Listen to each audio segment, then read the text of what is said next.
যে তোমাকে হাজারো বার আমি সতর্ক করছি, যদিও আমার সতর্কটাকে তুমি বোঝো নাই। কেননা কুকুর যখন চিল্লায় তখন সে বলতে থাকে আনকিজ নাফসাকা মিন গাদাবিল জব্বার।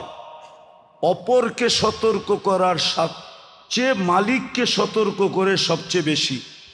এই জন্য দেখবেন কুকুরের মালিক দেখলে কুকুর হাউমাউ হাউমাউ করতে থাকে আর শরীরে বায়া উঠতে থাকে, ঠিক না? হাউমাউ বেশি করে, আপ্লুত বেশি হয় যে তোর সাথে আমার মোহব্বত, তুই তোকে জাহান্নাম থেকে বাঁচা। আপনি দেখেন অপর মানুষকে দেখলে দুটা চিৎকার দিয়ে ঠান্ডা হয়ে যাবে, কিন্তু মালিককে দেখলে কিন্তু সে আপ্লুত হবে 2-4-10 মিনিট। এক সময় মালিক দোয়াইতে দোয়াইতে সে ঠান্ডা হবে। তো মালিক ভাবে আমাকে দেখে সে আপ্লুত হয়ে গেছে। না না, বাইজিদ বুস্তামি রহমতুল্লাহ লেখা গেছে তোমাকে দেখা আপ্লুত হয় নাই, বরং সতর্ক করছে আর বলছে মালিক কিয়ামতের দিন যেন আমাকে হাসতে না হয়। কেননা তুই জাহান্নামের ইন্ধন হবি আর আমি মাটি হব, তো আমি হাসতে থাকবো, তুই কাঁদতে থাকবি। এই জন্য আসেন রাতের জিনিসটা কাজে লাগাই, কোরআনের সাথে সম্পর্ক জুড়ি। কোরআন যেন বিরুদ্ধে চলে না যায়, মসজিদ যেন বিরুদ্ধে চলে না যায়, ইসলাম যেন আপনার বিরুদ্ধে চলে না যায়, মুহাম্মদুর রাসূলুল্লাহ যেন বিরুদ্ধে চলে না যায়, চলে না যায়। বড় প্রস্তাবে কিন্তু কোনো কাজে দিবে না, কাজে দিবে না। এই জন্য আসেন কোরআন, মসজিদ, ইসলাম, মুহাম্মদুর রাসূলুল্লাহ সাল্লাল্লাহু আলাইহি ওয়াসাল্লামের সাথে সম্পর্ক জুড়ি। সহজ, কঠিন না, কঠিন না, সহজ। পড়তে পারেন না, খোলা চোখ বুলান, খুলতে পারেন না, মহব্বতে তাহলে আমাদের দেশে 50% মানুষই ডায়াবেটিসে আক্রান্ত, ঠিক না? আচ্ছা 50% না হোক, 20% তো হবে। হ্যাঁ, মানে শরীরে চিনির মাত্রা বেশি, ঠিক না? কি কোন? চিনির মাত্রা যদি বেশি হয় তো সবার শরীর থেকে কিছু চিনি বাইর করলেই তো হয়, বাজারের চাহিদাও মিটে, চিনির দামও কমে, ঠিক না? আর যার হয়ে গেছে সেও বাঁচে। কিন্তু প্রযুক্তির যুগ, এক রত্তি চিনিও শরীর থেকে বাহির করা যাবে না, মেশিনই আসে নাই, কোত্থেকে বাহির করবেন আপনি? তাহলে বোঝা গেল প্রযুক্তির যুগ হইলেও অনেক কিছু দেখানো যায় না, অনেক কিছু মাইনা নিতে হয়।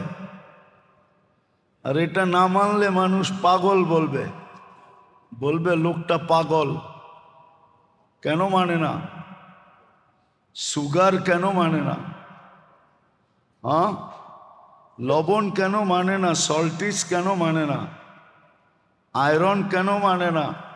মানুষের শরীরে আয়রন আছে, লোহার এত দাম, একটু একটু বাহির করলেও তো একটু একটু বাহির করলেও তো চাহিদা মিটে, ঠিক না? সবারই মিটবে না, 2-4 জনের তো মিটবে, ঠিক না? কিন্তু প্রযুক্তির যুগ হওয়া সত্ত্বেও দেখানো যায় না। তো আজকের মজলিসটা যে কতটুকু ফুটন্ত, একদিকে আবারও বলতেছি জুমা শেষ হতে দেরি, শবে বরাত আইসা ঢুকতে দেরি করে নাই। শবে বরাত চলমান, শুরু হলো খতমে কোরআন। তো এটা যে কত মুবারকময়, এটা আপনাকে দেখানো যাবে না। যেটা আমি উদাহরণ দিলাম যে প্রযুক্তির যুগ, তারপরও আপনি এক রত্তি চিনি কারো শরীর থেকে দেখাইতে পারবেন না, এক রত্তি লবণ দেখাইতে পারবেন না, এক রত্তি আয়রন লোহা দেখাইতে পারবেন না। কিন্তু আছে, আপনাকে মেনে নিতে হবে। আপনাকে মাইনা নিতে হবে এটা যে শরীরে আছে। ঠিক আজকেরটাও মাইনা নেন, যেই মজলিস যে কত সুন্দর, কত ফুটন্ত খতমে কোরআনের মজলিস, এটাকে মাইনা নিতে হবে। আর কোরআন আল্লাহ এই জন্যই দিছিলেন, মানুষ কিন্তু সৃষ্টির ভিতরে সবচেয়ে দামি, সবচেয়ে কি দামি, সবচেয়ে দামি সৃষ্টির ভিতরে সবচেয়ে দামি কি? মানুষ। এখন দামি বললে তো হবে না, কাউকে পদ দিলে তো হবে না, ন্যূনতম যোগ্যতাও তো দেখাইতে হবে, ঠিক না? কি না বলবেন যে আমাদের দেশে সবই চলে? হয়তো আমাদের দেশে চলে, যে যে যোগ্য না সেও যোগ্যতার উচ্চ শিখরে বসতে পারে, ঠিক না? কি বলেন? প্রমাণ দেওয়া যাবে না? যাবে না? নাম বলতেছি না, নাম বললে কয়েক ডজন গণানো যাবে, আর আপনারও মানতে বাধ্য হবেন, আপনারও মানতে। কিন্তু আল্লাহর কাছে তো সিস্টেম এরকম না। আল্লাহ যাকে দামি করছেন, সৃষ্টির ভিতরে মানুষ দামি, সৃষ্টির সামনে এটা প্রমাণ করার জন্য যে আসলেই সে কেমন দামি। যেমন কোরআন দিয়ে উদাহরণ দেওয়া যায়, আল্লাহ প্রথম ফেরেশতাদেরকে জিজ্ঞাসা করছে যে আমার নৈকট্য হিসাবে তো বর্তমানে তোমরা সবচেয়ে দামি ফেরেশতা, দামি তো বটেই, ঠিক না? না ঠিক না? তো আল্লাহ প্রশ্ন করছে আম্বি উনি বিহা উলাইল আসমা, এইগুলার নাম বলো তো। তো ফেরেশতারা বলছে একটার নামও জানি না, একটার নামও জানি না। লা ইলমা লানা ইল্লা মা আল্লামতানা, কোত্থেকে জানবো? যেটা জানাইছেন অতটুকুই জানি, আর বেশি জানার কোনো ক্ষমতাই নেই, মেমোরি নেই আমাদের কাছে যে আরেকটা জানবো। তো আল্লাহ আদম আলাইহিস সালামকে বলছে, কোরআন আদম আলাইহিস সালামকে বলছে তুমি বলো, তো উনি ফটফট সব বলে দিছে। হ্যাঁ, তো আল্লাহ প্রমাণ করছে যে দেখো, মাত্র তো আইলো, মাত্র তো তৈরি করলাম, দেখো তো সবগুলোর নাম ফটফটায় বলে দিল। আর তোমরা তো কবের থিকা বড় সম্মানী, কিন্তু তোমরা তো বলতে পারলা না। এখন আদমের প্রমাণ হইল কিনা? হ্যাঁ, সে যে সৃষ্টির সেরা প্রমাণ হইল না? হইল না? প্রমাণটা কে করছে? আল্লাহ প্রমাণ করে দেখায় দিছে যে আমি শ্রেষ্ঠত্ব দিছি, সবচেয়ে দামি বানাইছি। আমি প্রমাণও দিয়া দিলাম, তোমরা একটার নামও বলতে পারলা না। আর আদম আলাইহিস সালাম তো সবগুলার নাম ফটফট করে বলে দিল, সব বলে দিল। আল্লাহ বলে এখন তোমরাই বলো, শ্রেষ্ঠ হিসাবে সে তোমাদের সেলুট পায় কি পায় না? তো ফেরেশতারা বলে অবশ্যই পায়। ফাসাজাদাল মালাইকা, তখনই এরা সামনে ঝুঁকা পড়ছে যে আসলেই তুমি শ্রেষ্ঠ। তো কোরআন কেন, শবে বরাত কেন, রমজান কেন, মুসলমান কেন, উম্মত কেন, এই সবগুলার মসজিদ কেন, সবগুলার উদ্দেশ্য হইল আপনাকে যে সৃষ্টির সেরা হিসাবে তৈরি করলেন, ঘোষণা দিলেন, এটার প্রমাণপত্র, প্রমাণ তো করতে হবে, নাইলে সৃষ্টি তো বলবে যে এটাকে শ্রেষ্ঠ হিসাবে কিভাবে ঘোষণা দিলেন? যেমন এক সরকার যায় আরেক সরকার আসে, তো অতীত সরকারের অনেক কিছুই আগন্ত সরকারের কাছে বাহির হয়ে আসে। আমি বুঝানোর জন্য বলতেছি, জাতির সামনে বাহির হয়ে আসে যে এমন ব্যক্তিকেও পদে বসাইছে যে লিখতে গেলে অন্যে লেখে, সে লিখতেই জানে না। ঠিক না? হ্যাঁ, শুধু গানেই গাইতে জানে, আর কিচ্ছু জানে না। আছে না নাই? বাস্তব না অবাস্তব? শুধু এটাই বাস্তব। তো আল্লাহ আমাদেরকে সৃষ্টির ভিতরে দামি বানাইছেন, আর দামি হওয়ার প্রমাণ দেওয়ার জন্য, সৃষ্টির সামনে প্রমাণ করার জন্য আল্লাহ আমাদেরকে মুসলমানের ঘরে অস্তিত্ব দিয়েছেন, উম্মতে মুহাম্মদী বানাইছেন, কোরআন দিছেন, মসজিদ দিছেন। আমি এক জুমা আগেও মনে হয় বলছিলাম যে বিত্তশালী লোক সে বিত্তবান এরিয়ায় থাকে, সব জায়গায় থাকে না। অথচ আল্লাহর ঘর সর্ব জায়গায় আছে। আল্লাহর চেয়ে বড় লোক কে? সব তো আল্লাহর থেকে নিয়েই। আল্লাহ কত বড়, তার কালাম কত বড়।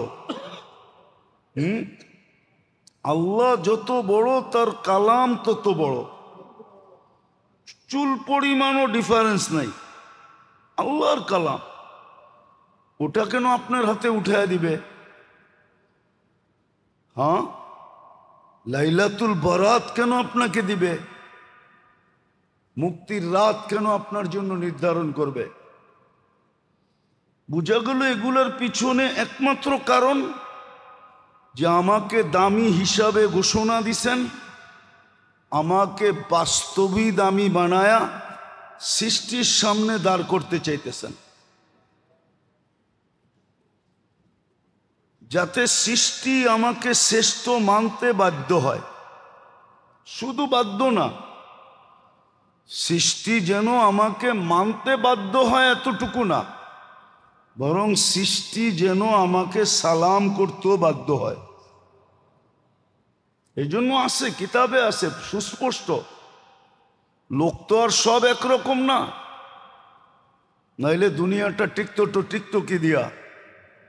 এখনো কিছু লোক আছে যারা জমিনে হাঁটলে জমিন তাদেরকে সালাম করে। হ্যাঁ, জমিন তাদেরকে সেলুট দেয়। হয়তো সে জানে না,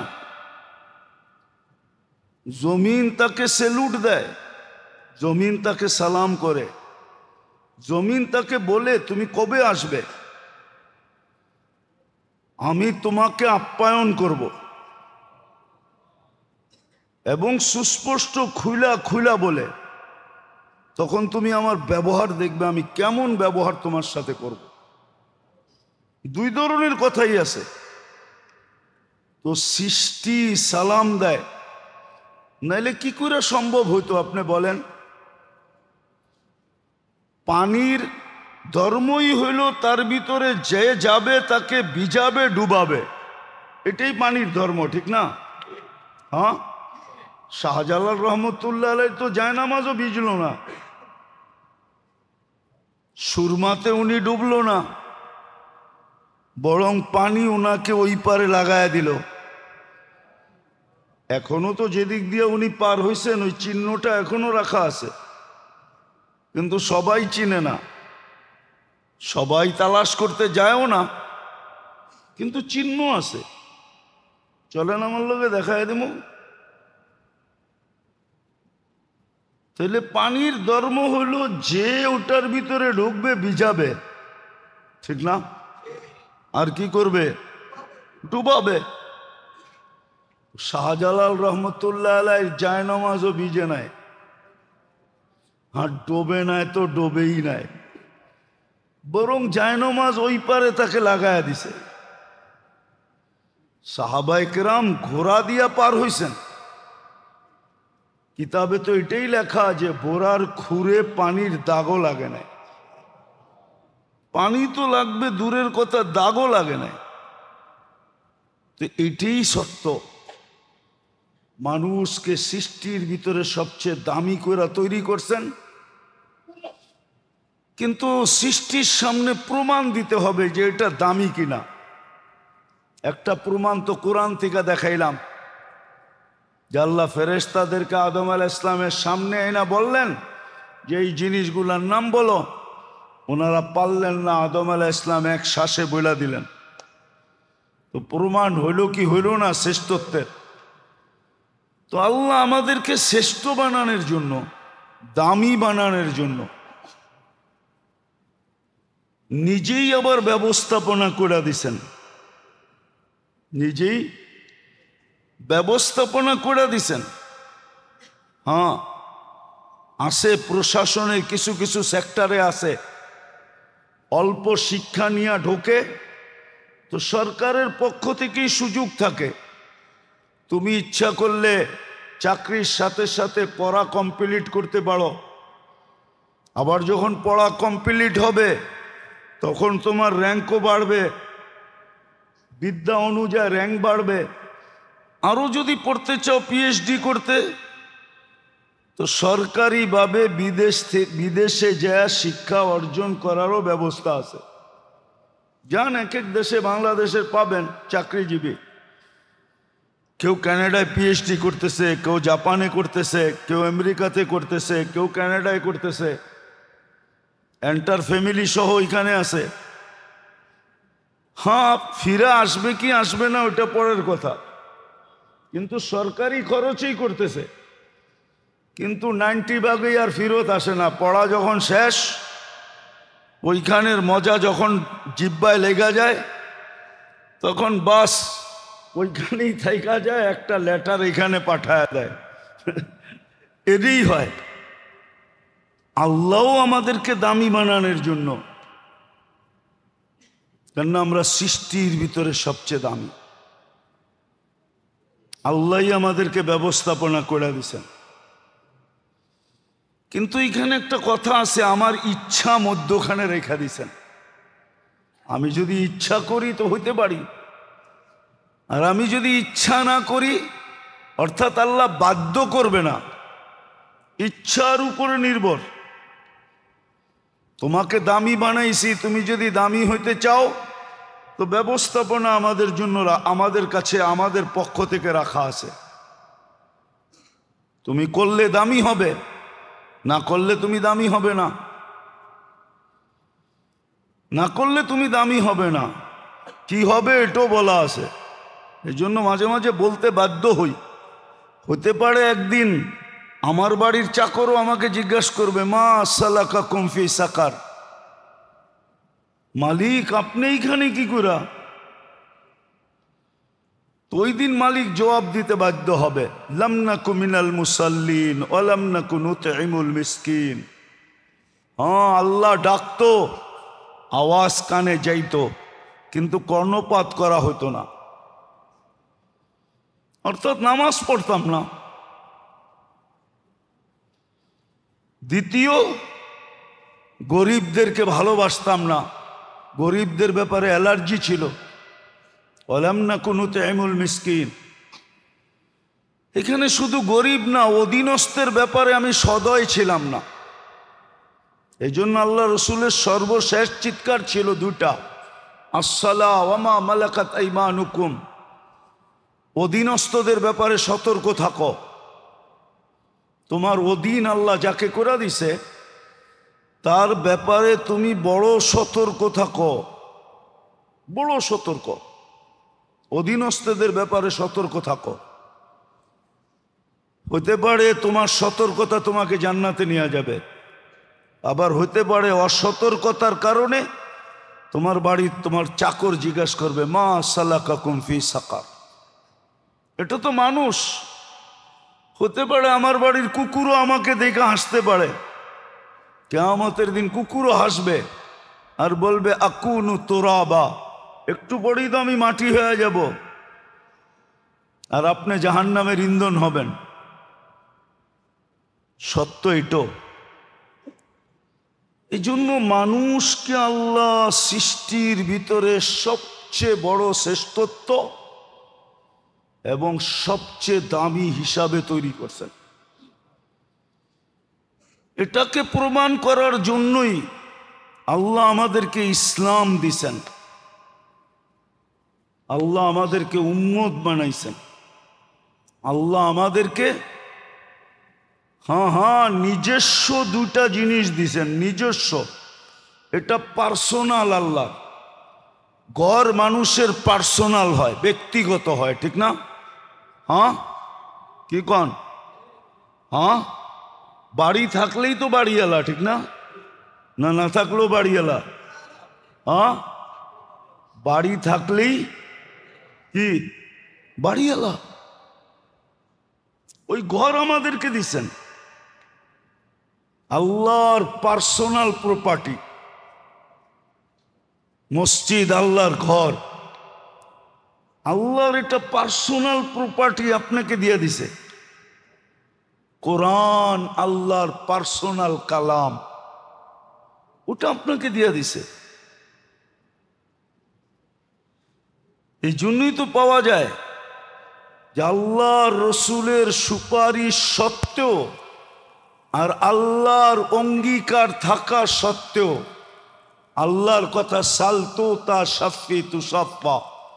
বন্ধু, আপনি চাবেন আমি দিব না, এমন হবে না। আপনি সুপারিশ করবেন আমি মঞ্জুর করব না, এমনও হবে না। শব্দ দুটা বুঝেন কিন্তু, তাইলে বুঝে আসবে, নাহলে বুঝে আসবে না, মাথার উপর দিয়ে চলে যাবে। যে আপনি চাবেন আমি দিব না, এমন হবে না। আপনি সুপারিশ করবেন আমি মঞ্জুর করব না, এমনও হবে না। এটা পাক্কা ঠাক্কা কথা। কিন্তু তারপরও আল্লাহর রসুল সবাইকে বের করে নিয়ে আসবে, কিন্তু কিছু লোককে দুজক থেকে বাহির করতে পারবে না। আল্লাহ জিজ্ঞাসা করবে, বন্ধু সব চলে আসছে আপনার উম্মত? বলবে সব চলে আসছে, কিন্তু মুখে থাকবে কিন্তু, চোখে থাকবে পানি। বলবে বন্ধু মুখে কিন্তু, চোখে পানি কেন? বলে ইল্লা হাবাসাহুল কোরআন। কোরআন যার বিরুদ্ধে চলে গেছে তাকে বাইর করতে পারতেছি না। রাগ হয়েন না, একটা কথা ভাবেন, আপনি জীবনে কবে কোরআনকে ছুঁয়া দেখছেন? এই মজমাই বলুক, কতদিন আগে আপনি ছুঁয়া দেখছেন? কতদিন আপনি চুমা দিয়ে দেখছেন? কতদিন আগে আপনি চুমা দিয়ে দেখছেন? কতদিন আগে খুইলা শুধু চোখটা বুলাইছেন? পড়া বাদই দিলাম, কোরআন পড়াটা বাদই দিলাম, কতদিন আগে আপনি খুইলা দেখছেন? বলেন, কতদিন আগে আপনি ছুঁয়া দেখছেন? কতদিন আগে কোরআনটাকে চুমা দিয়ে দেখছেন? অথচ আল্লাহর পার্সোনাল জিনিস কালাম আপনাকে দামি আমাকে দামি বানানোর জন্য দিছিলেন, দামি বানানোর জন্য দিছিলেন। উচিত তো ছিল, এই জন্যই তো বলছে ইন্নাল্লাহ ইয়ারফাউ বিহাদাল কোরআনি আকওয়ামান। কিছু লোককে দেখা কিয়ামতের দিন মানুষের দাদা লেগা যাবে যে এরা এত উচ্চ শিখরে উঠল কি করে। দুনিয়ায় তো এদের কোনো পজিশনই ছিল না, দামই ছিল না। আপনি উদাহরণ হিসাবে নেন, যেই ছেলেটা হাফেজ হলো, হাদিসে আছে আল্লাহ যদি মৌত পর্যন্ত একে টিকায় রাখে হেফজের উপরে, আর ইমানি মৌত হয়, তাকে কোরআন সুরক্ষিত করার কারণে আল্লাহ একটা সোসাইটি একে গিফট দিবে। যেমন বাংলাদেশ ঢাকা শহরের ভিতরে হাতির ঝিল একটা আকর্ষণীয় জায়গা, ঠিক না? কি বলেন? ওরকম একটা ঝিলে সোসাইটিতে লেকের পাড়ে তাকে একটা শহর দিবে। ওই লেকটার নাম হইল মারজান। ইন্না ফিল জান্নাতি লানাহরা ও না রাইআন ইউকালু লাহু রাইআন ফিহি মদিনাতুম মিন মারজান। মারজান পাথর দিয়ে একটা সোসাইটি বানায় দিবে। ফিহি ৭০ আলফা বাবা, ঢুকতে হলে ৭০,০০০ দরজা ক্রস করে ঢুকতে হবে। আলা কুল্লি বাবিন ৭০ আলফা মালাইকাতান, প্রত্যেক গেটে ৭০,০০০ ফেরেশতা প্রটোকলের জন্য রেডি থাকবে। যখন সে ৭০,০০০ গেট অতিক্রম শেষ হবে তো ৪৯০ কোটি ফেরেশতার প্রটোকল আর সেলুট কমপ্লিট হবে। এবং প্রত্যেকের হাতে এক একটা উপটোকন থাকবে, এক ধরনের না। ৪৯০ কোটির হাতে ৪৯০ কোটি প্রকারের উপটোকন থাকবে। আর হাফেজকে দিবে আর বলবে হাযা কিরামাতান লিল কুরআন, এটা কোরআনের সম্মানার্থে দেওয়া হইল। মা বাবা যখন ট্যুরে যাবে ওই শহরে, ওই সোসাইটিতে, তখন মা বাবা কেউ এরকম সেলুট দিবে আর উপটোকন দিবে। মাতৃত্বের আর পিতৃত্বের উপটোকন দিবে। বলেন কত বড় মর্যাদা, বলেন না? এই জন্য কিয়ামতের দিন কিছু লোককে দেখা যাবে যাদেরকে দেখা মানুষ তাক লাইগা যাবে যে এই লোকটা এখানে উঠলো কি করে। জবাব তার দিতে হবে না, পাশের থেকে কোরআন ছুটে এসে জবাব দিবে আমার কারণে। দিন একটাও যেত না, ৩৬৫ দিনে পড়তে পারতো না, আমাকে খুলা খুলা দেখতো। খুলা দেখতে পারতো না তো ছুঁয়া দেখতো, ছুঁইতে পারতো না তো উঠায় একটা চুমা দিয়া রাখতো। আমার কারণে তার এই সম্মান, তার এই ইজ্জত। কিন্তু আফসোস, রাগ হবেন না, কে ডেলি কোরআনকে চুমা দেয়? কে ডেলি কোরআনকে ছুঁয়া দেখে? কে ডেলি কোরআন খুলা ২ মিনিট চোখ বুলায় পৃষ্ঠায় না পড়তে পারলো? তো মানুষকে আল্লাহ অস্তিত্ব দিয়েছেন সৃষ্টির ভিতরে সবচেয়ে দামি।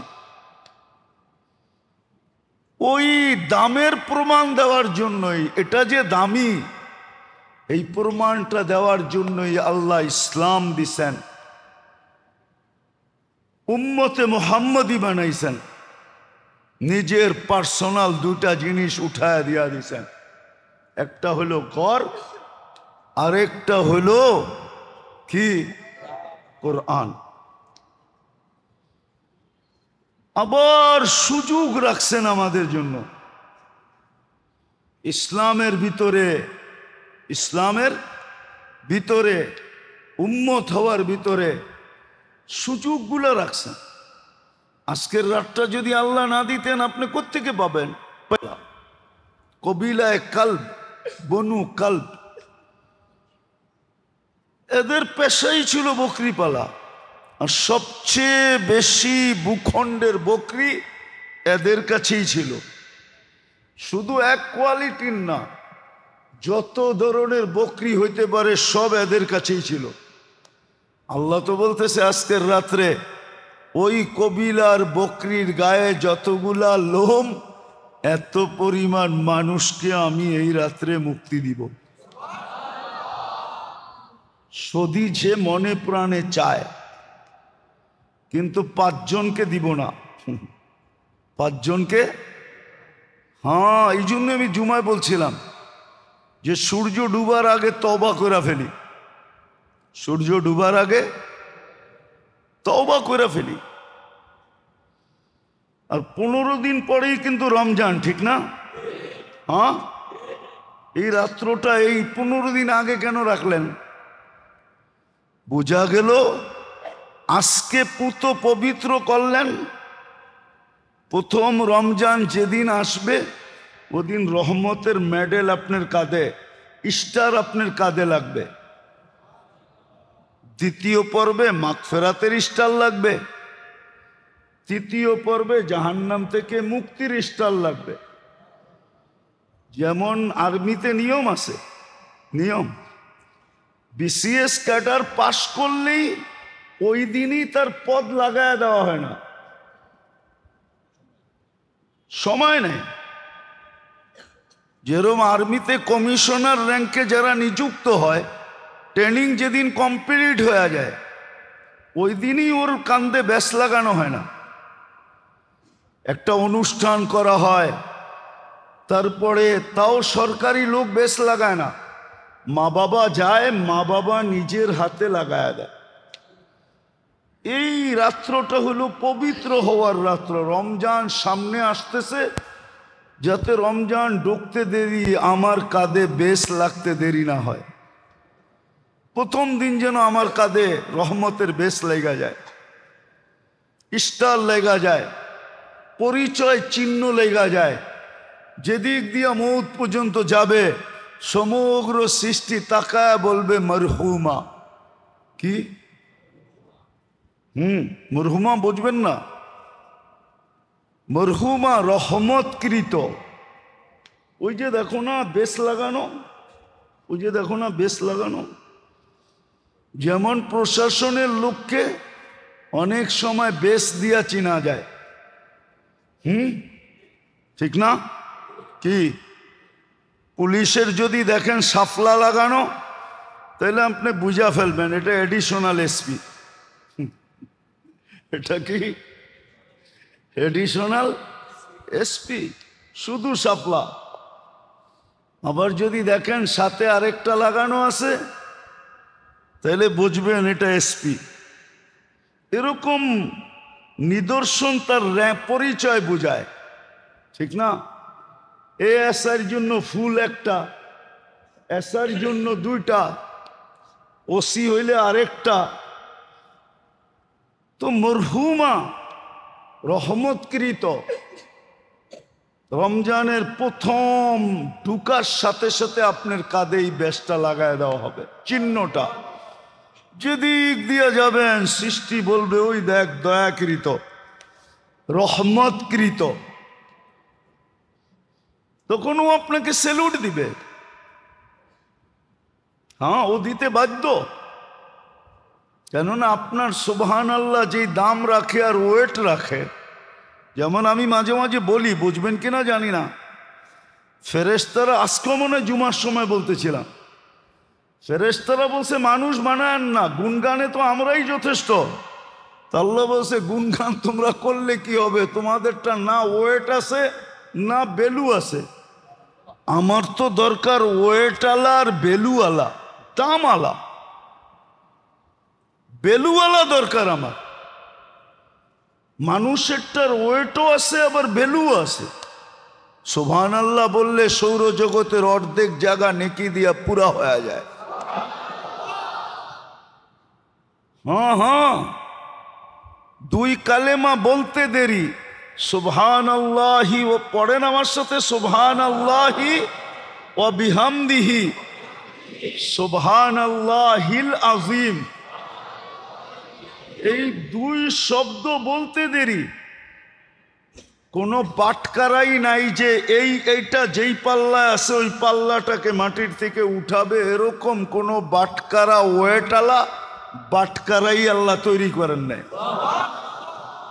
এই জন্য হাদিসে আছে বুখারী শরীফে, সাকিলাতানে ফিল মিজান, মিজানে এত ভারী যে এটাকে উঠানের কোনো বাটকারাই নেই। কোটি টন দিলেও উঠানো যাবে না। সমগ্র জগৎটা আরেক পাল্লায় দিয়া দিলেও তারপরে এটা উঠবো না, এটা এত ভারী। অথচ পড়ছেন কি আপনি সুবহানাল্লাহি ওয়া বিহামদিহি সুবহানাল্লাহিল আযীম, এতটুকু। এই জন্য মেরে দোস্ত, মেরে ভাইও, মেরে আজিজো, মানুষ বড় দামি।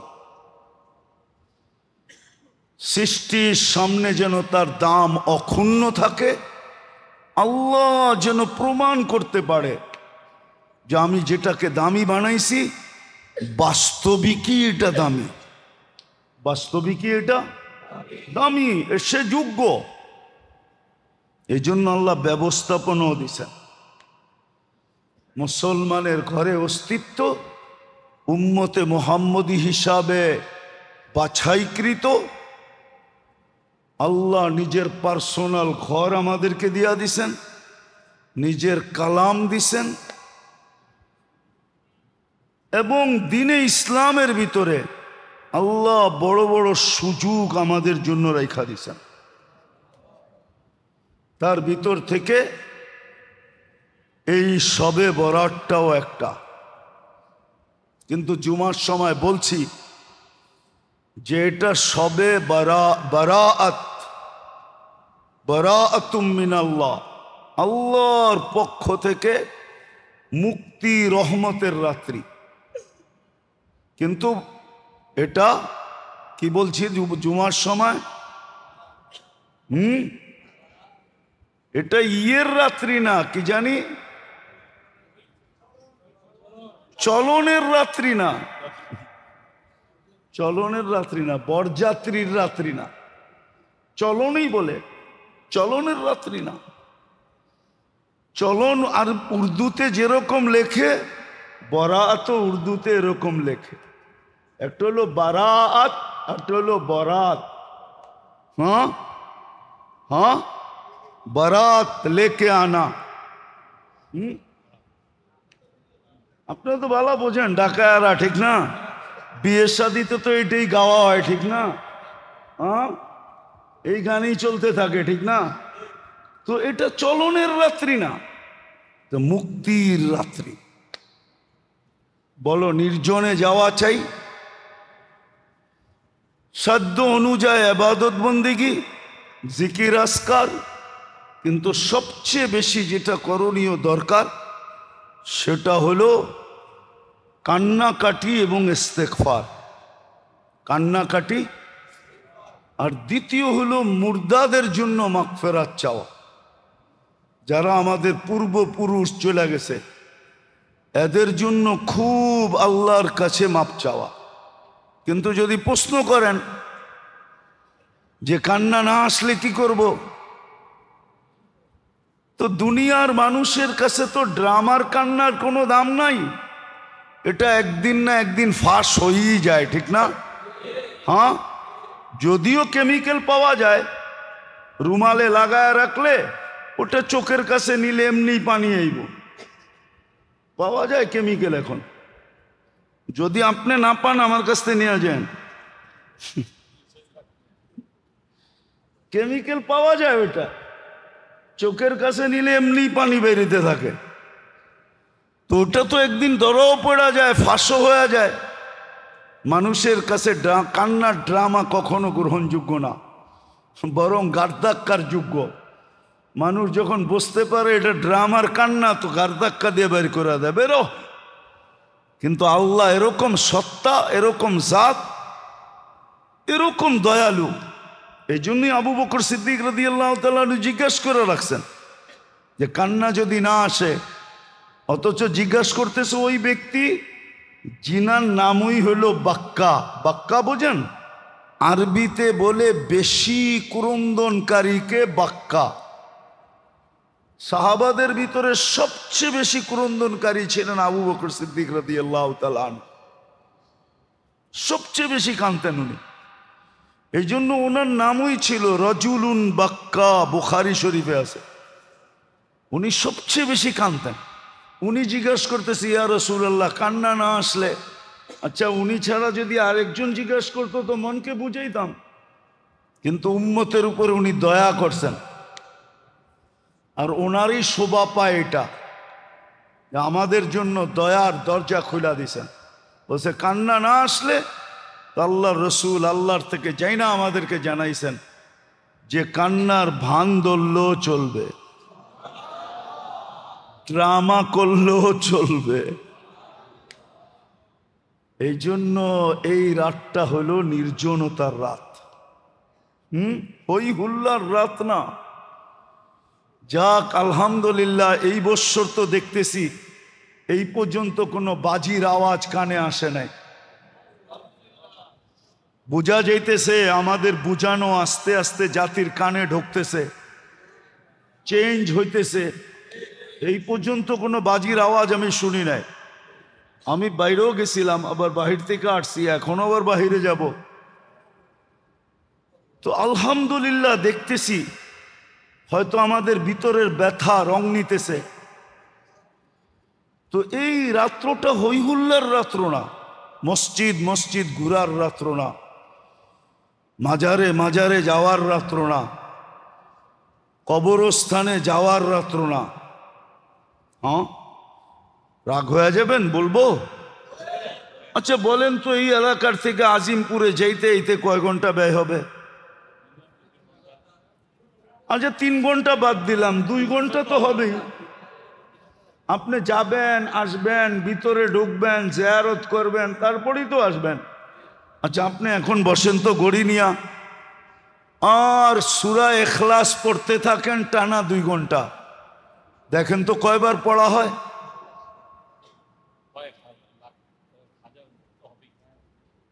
আচ্ছা বাদ দিলাম, 99 বারও যদি পড়লেন তো 33 খতম কোরআনের সওয়াব আপনার বাপ মাবার আমলনামায় ঢুকলো। আর আপনি জানেন 1 খতম কোরআনের ওয়েট কতটুকু? হ্যাঁ, অ্যানালাইসিস তো নাই আমাদের কাছে, ধারণা তো নাই। সারাদিন দুনিয়া মাপতে মাপতে আখেরাত মাপাটাই ভুলে গেছি। রাগ হয়ে গেলেন? আখেরাত তুলনা করেই ভুলে গেছি, সারাদিন খালি দুনিয়া মাপি। এই জন্য আমরা গেলে দেখি মাঝে মাঝে, মক্কা মদিনা গেলে দেখি জুমার দিন কিন্তু নামাজ পড়ে না। কেননা ও তুলনা করতেছে যে 1 রিয়াল 33 টাকা, 1 রিয়াল কয় টাকা? অথচ ভুলে গেছে 1 রাকাত 50,000 রাকাত। তো আমরা অ্যানালাইসিস ভুলে গেছি, আমরা তুলনা করা ভুলে গেছি যে কোরআনের 1 খতম কোরআনের ওয়েট কতটুকু, ওজন কতটুকু। আপনি তো ভাবতেছেন 1 কোরআনের সওয়াব, এটার ওজন হইলে আর কতটুকু হবে? 1.5-2 কেজি। এদিকে এদিকে ওটার ওজন হইলে হবে কি 1.5-2 কেজি হবে, এমনই তো আমাদের ধারণা, ঠিক না?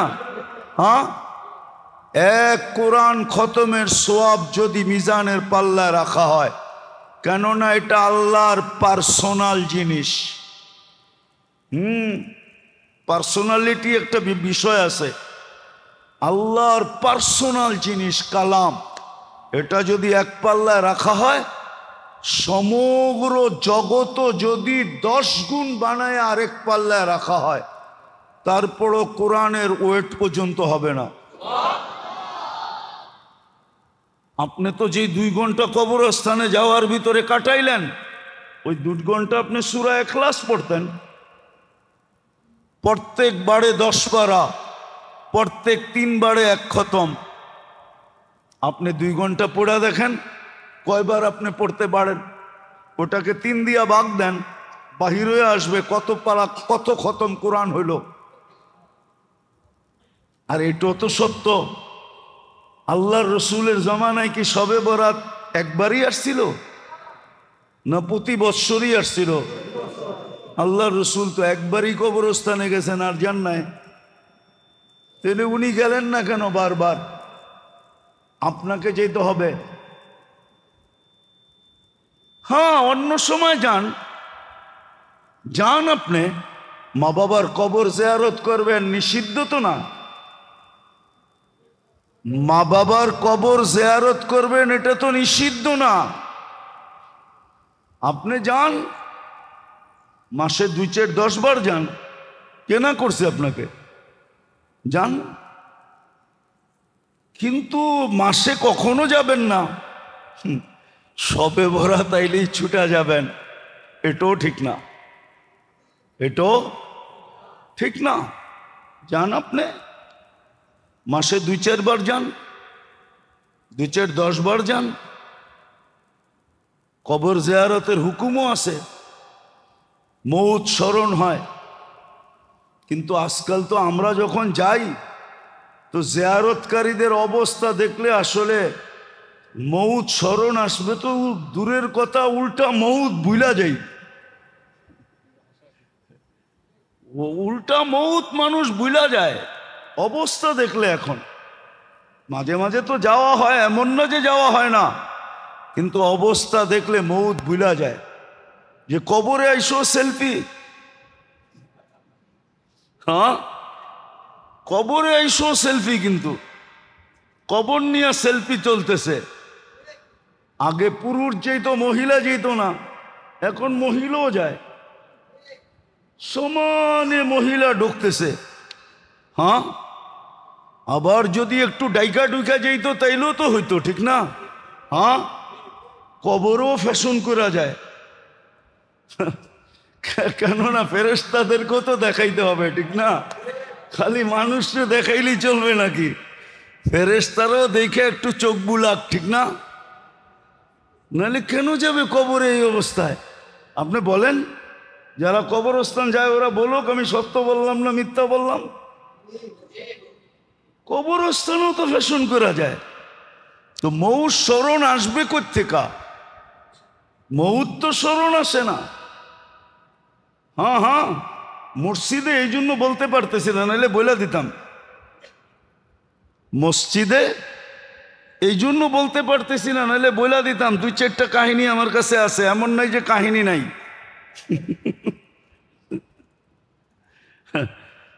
বহুত মানুষ কবরস্থানে যায়ও পটায় ফেলছে, এতটুকুই বোঝেন। হাইছেন না? হ্যাঁ হ্যাঁ, হাইছেন না, হাইছেন না। আমরা এই সমাজে বাস করি, আমরা অলিও না আবার একবারে খালিও মনে করেন না। এই তো অবস্থা।